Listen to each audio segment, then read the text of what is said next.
አቤት ምን ነበር? የበር ቤት አይደለም እንዴ? አዎ የበር ቤት ነው። ባለቤቱ ነኝ። ባለቤቱ ነኝ? ሚስት የለኝም ብለሃል?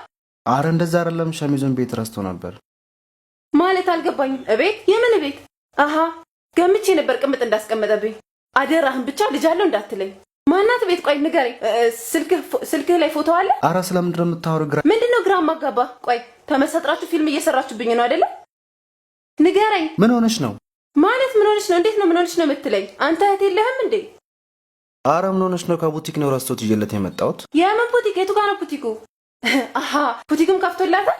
አረ ምን ሆነሻል እንዴ? አንቺ አላም ፍሪ ስለምንድን ነው የምታወሪው? እሺ ነውሩን ጭራሽ በአደባባይ ራሱ ይዞ መምጣት አይችልም ነበር? አይደለም እኮ ቅድም ሸሚዙን የሆነ ነገር ነካበትና። ቆይ ምንድን ነው የነካበት? ንገረኝ። ሊፕስቲክ ነው የነካበት? ንገረኝ። አረ ምን ሆነሻል? አንቺ አላም ፍሪ እንዴ? ባለቤትሽ ሙስሊም አይደል እንዴ? እኮ ምንድን ነው? እሺ ንገረኝ። ነውሩን እየደበቅክለት ነው?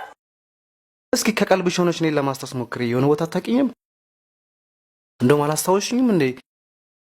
ግራጁዌሽን ነው ምናምን አለብኝ ብላችሁ የሆነ ብሉ ብላክ ሸሚዝ እንደውም ባንቺ ምርጫ አልወሰዳችሁም?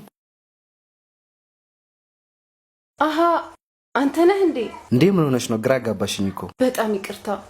እንደውም የሆነ ሳንቲም ነገር አስቀምጫለሁ ብሎኝ ነበረ። ወይም በቃ ችግር የለውም እሱ ሲመጣ ይሰጠኛል። ሻይ ቡና ብለህ ትሄዳለህ?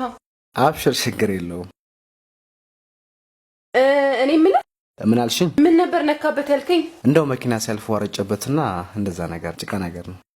ማየት ትቻለሽ ከፈለግሽ። እሺ በጣም አመሰግናለሁ።